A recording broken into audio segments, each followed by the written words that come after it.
Dhimbja është një bashkëudhëtar i jonë në jetë dhe është një mësues shumë i mirë për ne, në mënyrë jo metaforike.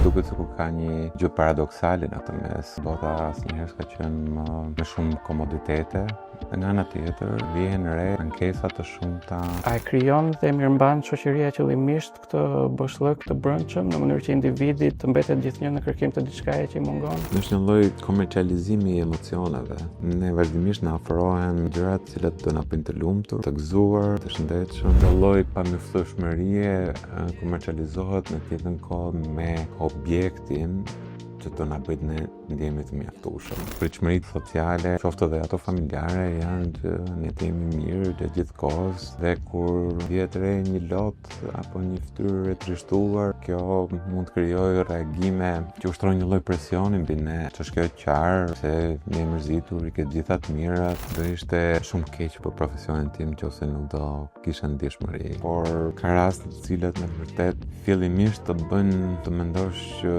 çfarë drejti dua unë këtu dhe pse unë duhet ta kem këtë profesion mazokist.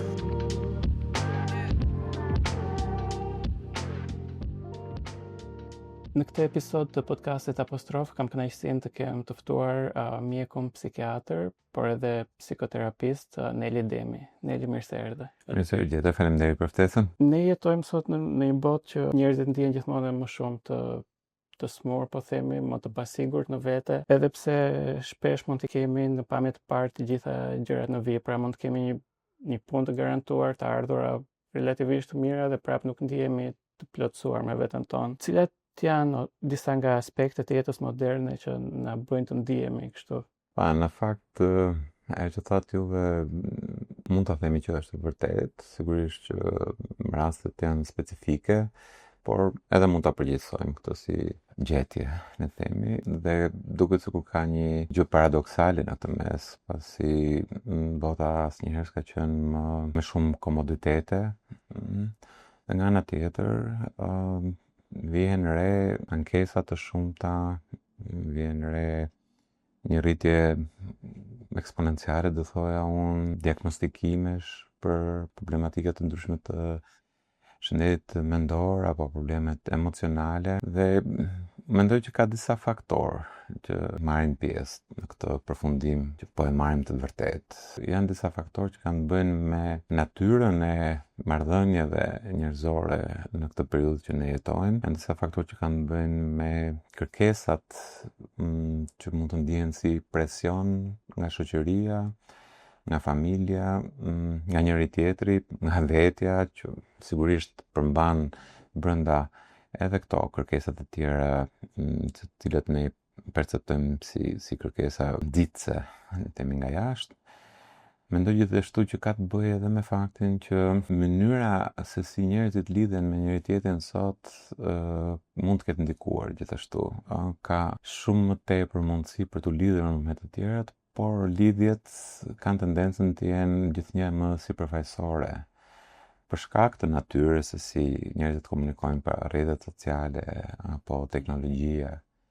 Pra janë disa faktorë që për mendimin tim mund të luajnë një rol në këtë perceptim mbi probleme emocionale, praninë e ankthit, praninë e lodhjes, ndjesinë e mosarritjes, dhe që mendoj që simptomat mblidhen të gjitha bashkë dhe mund të krijojnë një sindrom të caktuar.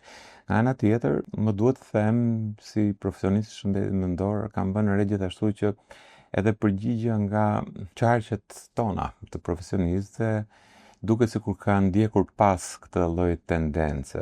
Pra, tendenca është që nga diagnoza në grupime më të mëdha ku gjendjet emocionale apo mendore kishin bivendose me njëra tjetrën dhe kishin edhe ngjashmëri gjithashtu, tendenca është për t'i copëzuar këto diagnozat, këto grup diagnozat e mëdha në diagnoza më specifike, ku themi vjet re një përshkrim i hollësishëm i një gjendje të caktuar, e cila në fakt edhe përsa i përket etiologjisë, po edhe përsa i përket simptomave që shfaq, ngjan shumë me një tjetër. Për shembull, tek çokullimet e konversionit që më përpara quheshin me një emër që tashmë tingëllon si pejorativ, që kanë qenë histerit, tani quhen në çrregullimet të konversionit, lista e këtyre lloj çrregullimeve sa vjen edhe zgjerohet. Gjithsesi, në terma të diskutimit të përgjithshëm të popullatës, duket sikur ka dhe një tendencë tjetër e cila shkon drejt patologjizimit të emocioneve, të çdo emocionit fort që ne ndjejmë. Ndërkohë që emocionet janë në fakt përgjigje të sistemit ton nervor, por edhe të psikës ton, ndaj situatave të caktuara. Pra nuk janë problemi në vetvete. Emocionet janë një informacion i rëndësishëm që secili për nesh mund t'i përdori për të kuptuar thelbin e problemit. Në përgjithësi, njerëzit kanë tendencën të fokusohen tek emocionet të ashtu quajtura negative, që për mendimin tim është një mbiemër i pamerituar. Pasi emocionet janë gjitha pozitive në funksionin e tyre, po janë emocionet të cilat e bëjnë individin të vuaj, të cilat gjithashtu janë shumë të rëndësishme për të përjetuar dhe për të lënë hapësirën e nevojshme në mënyrë që të na japin informacionin e nevojshëm dhe ne pastaj mund të arrijmë të adresojmë problematikën që i shkaktojnë këto emocione. Si mund të arrijmë të dallojmë nëse jemi duke përjetuar depresion të vërtetë ose diçka që i afrohet depresionit klinik nga një gjendje kalimtare ose përkohshme? Ne si profesionistë trajnohemi pikërisht për të bërë dallimin midis një humori depresiv, simptomatikës depresive dhe gjendjeve depresive. Humori depresiv është një gjendje apo një situatë emocionale e zakonshme për secilin prej nesh si përgjigje ndaj një situate problematike, një situate që unë do ta përgjithësoja duke thënë përjetimit të humbjes. Çfarë do lloj humbje? Nga ato më të parëndësishmet në humbje shumë të rëndësishme që kanë të bëjnë me marrëdhënie apo me jetën e njerëzve të afërt, apo humbje financash, apo humbje të marrëdhënieve me punën, pra janë humbje të cilat shkaktojnë një humor depresiv, i cili jo domosdoshmërisht përbën, le themi, i përmbush kriteret për të quajtur gjendje depresive. Nga ana tjetër kemi edhe simptoma depresive, të cilat jo domosdoshmërisht janë pjesë e një gjendje depresive, mund të jenë edhe pjesë e një gjendje ankthi apo të një gjendje psikotike apo të përjetimit të një periudhe normale të zis, për shembull. Ndërkohë që gjendja depresive, pra sindromi që ne quajmë depresion, i cili gjithashtu klasifikohet sipas një hierarkie që lidhet me rëndesën e problemit, mund të jetë i lehtë, i mesëm apo i rëndë, ka dhe disa ndarje të tjera, ka të bëjë me praninë e simptomave depresive për një periudhë e një grupi simptomash depresive për një periudhë jo më pak se sa 2 javë në mënyrë të vazhdueshme në jetën e individit. Për shembull, le të marrim një shembull, themi probleme të gjumit, të oreksit, të energjisë, rënje të energjisë, shtim ose zvoglim i gjumit, shtim ose zvoglim i oreksit, probleme me dëshirën për të përfshirë në aktivitete që më përpara na pëlqenin, apo humbje të kënaqësisë nga përfshira në këto aktivitete. Humori depresiv duhet jetë i pranishëm gjithashtu, mungesa e shpresës, dhe në rastet më të rënda është edhe prania e mendimeve vetëdëmtuese, apo ndonjëherë në disa raste të cilat ne i quajmë depresion psikotik, edhe prania e simptomeve psikotike. Pra, simptomet psikotike karakterizohen nga halucinacionet apo deluzionet, të cilat përkohësisht mund të jenë edhe pjesë e një çrregullimi depresiv. A ka një rrugdalje nëse ndoshta nuk je diagnostikuar akoma klinikisht me depresion, por je duke përjetuar këtë pjesën e mungesës së dëshirave dhe gjëra që të japin kënaqësi nuk të japin më kënaqësi. A ka një mënyrë për të shpëtuar, po themi, nga kjo, apo është diçka që do na shoqërojë gjatë gjithë jetës? Sigurisht që edhe pa diagnostikuar një gjendje depresive, pra kur kemi disa shenja të cilat jo domosdoshmërisht përmbushin atë kriteret e diagnostikimit, por edhe kur diagnostikohemi, Edhe në rastet e rënda të depresionit, ka patjetër ndërhyrje, qofshin këto psikoterapeutike, por edhe ndërhyrje medikamentose të cilat e adresojnë në pjesën më të madhe të rasteve në mënyrë të kënaqshme problematikën e depresionit. Shpesh i referohen në media, domethënë kohës në cilën jetojmë, edhe si një kohë kur njerëzit po vuajnë nga kjo epidemia e vetmisë. Është pak paradoksale se ne jetojmë në një botë që nuk ka qenë kurrë kaq e lidhur, kaq e thjeshtë për të komunikuar me njerëzit dhe ndihemi gjithmonë më të vetmuar. A është vetmia një nga faktorët kryesorë të kësaj rritjeje të problemeve të shëndetit mendor? Njerëzit s'kan qenë asnjëherë më të lidhur, por këtu pastaj lind pyetja si janë të lidhur, sa janë të lidhur. Në çfarë nivelesh, le themi, marrëdhënia e tyre futet apo eksplorohet. Fatkeqësisht ne jetojmë në një botë që ka shumë komoditete dhe të mira, ka shumë presion gjithashtu, dhe kjo bën të mundur le themi edhe aktivizimin e një përpjekje që në këtë botë të shpejtë, të vrullshme, me shumë kërkesë ndaj secilit për nesh, ne të përpiqemi të mbajmë lidhjet tona me sa më shumë veta dhe na vjen në ndihmë teknologjia, por nga ana tjetër këto lloj lidhjesh me anë të ndihmës së teknologjisë jo gjithmonë janë të thella mjaftueshëm, të gjëra mjaftueshëm, intime mjaftueshëm, i pengon njerëzit që të kenë një element mjaft të rëndësishëm të marrëdhënieve, që është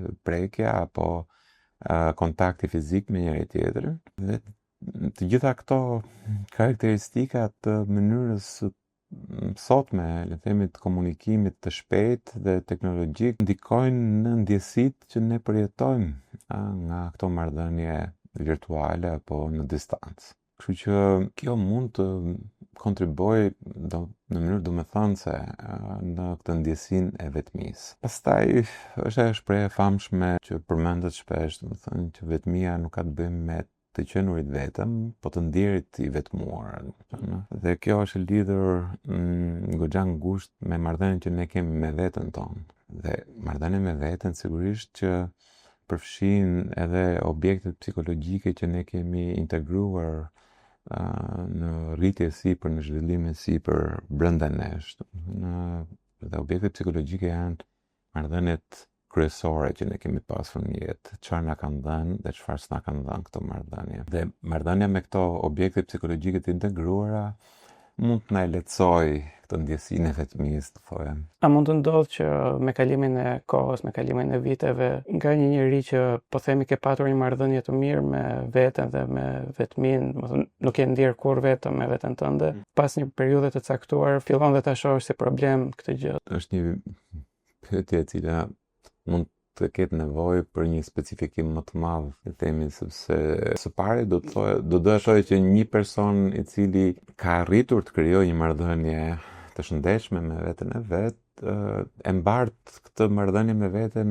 gjithmonë në jetën e tij. Po marr si shembull veten time, gjatë fëmijërisë, po dhe gjatë adoleshencës, nuk e kam patur asnjëherë këtë problemin që se mund ta kem të vështirë të bëj shoqëri ose të ndërtoj marrëdhënie me të tjerët. Arrija gjithmonë të gjeja mënyra për të mos u ndier vetëm edhe kur isha vetëm. Ndërkohë pas një moshe të caktuar, nuk e di, pasi mbusha 27, sikur shtypi njëri një buton dhe po pyesja veten që pse jam vetëm tani. Sigurisht fazat të ndryshme të jetës tonë kanë specifikat e tyre për sa i përket asaj që ne duhet të prodhojmë dhe asaj që ne kemi nevojë të marrim. Dhe në varësi dhe të fazës, ky raport midis marrëdhënies së shëndetshme me veten dhe nevojës për marrëdhënie me të tjerët mund të ndryshojë. Dhe siç e thatë edhe ju, në momentet caktuara mund të shtypet ai butoni i nevojës për të pasur kontakte me njerëz të tjerë, kontakte domethënëse, do thoja. Sigurisht që ne gjithë kemi një orë biologjike e cila mund të funksionojë ndryshe tek meshkujt, ndryshe te femrat, por që vjen një moment që në përgjithësi njerëzit ndjejnë nevojën e një jesie më të gjerë se sa thjesht vetja e tyre në të përditshmen e tyre. Pra është ajo dëshira apo nevoja e krijimit të një diçkaje më të madhe që mund të jetë familja e vet. Është një nga shembujt, se sigurisht që kjo nevojë mund të jetë jo vetëm për familjen, mund të jetë edhe një nevojë për të qenë pjesë e një diçkaje më të madhe, si një klub libri, apo një klub futbolli, apo voleybolli, apo të dalat në fundjavë me miqe, me shok. Pra, sigurisht që në faza të ndryshme, mjaftueshmëria e kësaj marrëdhënie të shëndetshme me veten mund të ndryshojë efektin që ka mbi ne. Kohët e fundit, sidomos këtu në shoqërinë tonë, reality show, po marr si shembull Big Brother, kanë marrë një vëmendje shumë të madhe nga publiku. Janë spektakle të cilat i vendosin njerëzit në një mjedis të izoluar, ku janë të detyruar të bashkëjetojnë me persona të panjohur për një kohë të gjatë, janë vazhdimisht të vëzhguar nga kamerat dhe nga publiku. Si ndikon ky lloj izolimi në psikikën e individit dhe a ekziston rreziku, po themi, që të krijojë një lloj stresi kronik apo ndjesi të paranojës? Ma mendoj që ndikon në mënyrë të fortë. Sigurisht unë se kam provuar vetë, por teorikisht nga materialet që unë kam lexuar, janë disa faktorë që ndikojnë në perceptimin e emocioneve, ka një lloj përqendrimi shumë më të madh dhe një lloj egzagjerimi të pashmangshëm, le të themi, edhe qoftë emocione negative, qoftë emocione pozitive. Ka një mungesë totale privatësie që është e nevojshme në mënyrë të natyrshme për secilin prej nesh. Krijojnë dinamika të cilat influencojnë ose për shkak të lojës, sepse është një lojë në fund të ditës, ka një çmim, ose për shkak të pikërisht të kësaj që thash, do të thënë egzagjerimit të rëndësishëm të reagimeve emocionale ndaj një gjëje që në jetën e përditshme mund të kalohesh shumë më lehtë se sa aq. Në një shoqëri ku presioni social dhe pritshmëritë dhe nevoja për të vazhduar pavarësisht vuajtjes shpesh glorifikohen, ose ndoshta kemi krijuar një kulturë ku shëndeti mendor shihet si diçka që mund të tejkalohet shpejt dhe në mënyrë sipërfaqësore, dhe ndoshta nuk ju japim njerëzve kohë të shërohen. Po, në fakt, keni prekur një temë interesante, qoftë në mendimin tim personal, domethënë, por është një temë e debatueshme edhe në qarqet e profesionit tonë, ku pritshmëritë sociale, qoftë edhe ato familjare, janë që ne të jemi mirë të gjithë kohës, të jemi funksional, të jemi produktiv të gjithë kohës, dhe kur vjet re një lot apo një fytyrë e trishtuar, kjo mund të krijojë reagime që ushtrojnë një lloj presioni mbi ne.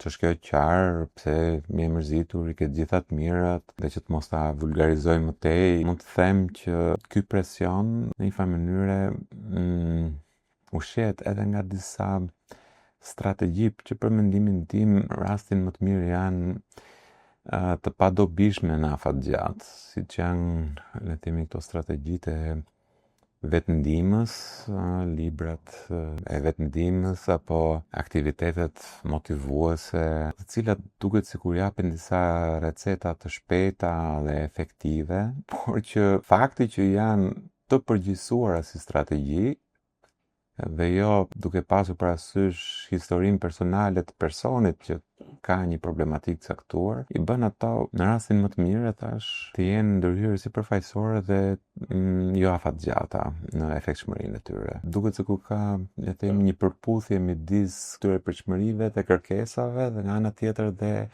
ndërhyrjeve për ta bërë të mundur sa më shpejt që të mundur këtë ndryshimin e gjendjes tonë. Njeriu mendoj që në mënyrë që të zgjidhë në mënyrë të qëndrueshme problematikën e vet, është e rëndësishme që të ketë hapësirën, kohën dhe qetësinë e duhur për të përjetuar dhimbjen e vet. Çfarë do lloj dhimbje të jetë kjo? Dhimbja është një bashkëudhëtar i jonë në jetë dhe është një mësues shumë i mirë për ne, në mënyrë, le të themi, jo metaforike.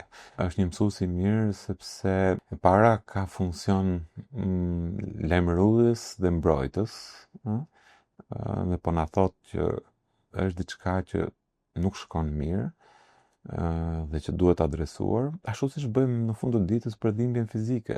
Pra ne kemi një dhimbje dhëmbi, një dhimbje barku, një dhimbje këmbe, merakosemi jo vetëm sepse na dhëmb, por merakosemi se ka diçka aty që shkakton atë dhimbje. Nëse do adresonim dhimbjen fizike thjesht me medikamente të cilat heqin dhimbjen, po pa adresuar shkakun e kësaj dhimbje, ka shumë të ngjarë që kjo të rikthehet përsëri, ose ka shumë të ngjarë që ai problem që shkakton dhimbjen të përkeqësohet me kalimin e kohës edhe shkakton një problematikë më të madhe se sa ç'ishte në fillim. Dhe në mënyrë të ngjashme mund të diskutojmë edhe për dhimbjen emocionale dhe shpirtërore. Duket sikur shoqëria moderne shpesh na ushqen me idenë që nuk jemi kur të mjaftueshëm, domethënë nuk jemi kur mjaftueshëm të bukur, mjaftueshëm të suksesshëm ose të pasur. A e krijon dhe mirëmban shoqëria qëllimisht këtë boshllëk të brendshëm në mënyrë që individi të mbetet gjithnjë në kërkim të diçkaje që i mungon? Është një lloj komercializimi i emocioneve. Ne vazhdimisht na ofrohen gjërat cilat do na bëjnë të lumtur, do na bëjnë të gëzuar, do na bëjnë të shëndetshëm, do na bëjnë të pretojmë emocione të forta, dhe që çdo gjë që vjen nga jashtë, edhe pse mund të shkaktojë një emocion të tillë apo të ngjashëm, e mbaron efektin e vet shumë shpejt. Emocionet pozitive apo gjendja e pozitive, gjendja le themi e shëndetshme mendore dhe emocionale, është e qëndrueshme atëherë kur prodhohet nga vetja. Do të thonë, kur ne kemi krijuar brenda vetes ato makinerit që në kombinim me njëra tjetrën na bëjnë neve të ndjehemi mirë në terma afat gjatë. Pra, sigurisht që ndoshta mund ta nxjerrim në një përfundim të tillë, domethënë që kjo lloj pamjaftueshmërie komercializohet në të njëjtën kohë me objektin që do na bëjë ne ndjehemi të mjaftueshëm. Pra, krijohen paralelisht kërkesa dhe nevoja. Në praktikën tuaj si psikiatër, por ndoshta edhe më tepër si psikoterapist, jam i sigurt që keni hasur raste të vështira që ndoshta ju kanë prekur personalisht. A ka ndonjë histori të veçantë, sigurisht pa cënuar privatësinë e pacientëve, që ju ka bërë të rimendoni diçka thelbësore rreth profesionit? Unë mund të them që në çdo rast unë prekem.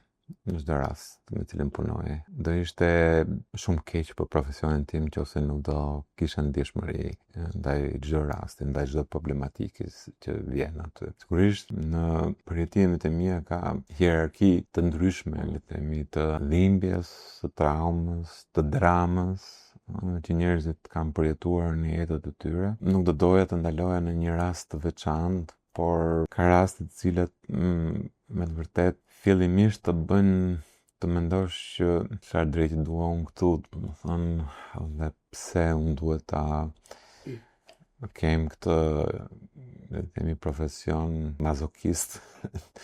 Por është një ndjesi momentale, sepse në momentin kur ne aktivizojmë pastaj ndihmën, aktivizojmë këto instrumentet për cilët jemi trajnuar dhe kemi marrë edhe gjatë eksperiencës, dhe shikon përgjigje mbas kësaj gjëje, e kupton jo vetëm pse je aty ku je, por e kupton edhe rëndësinë e këtij profesioni dhe ndryshimin që mund sjellësh në jetën e individëve. Unë e pranoj dhe e them shpesh, qoftë në familje, por qoftë edhe me kolegë apo me miq, që psikoterapia, sidomos këtu në psikoterapi, domethënë, është një vend rritjeje paralele edhe për pacientin, po edhe për mua. Pavarësisht se simptomat janë të ngjashme, për shembull, simptomat e ankthit janë të ngjashme, apo simptomat e depresionit mund të jenë të ngjashme, historitë janë nga më të ndryshmet.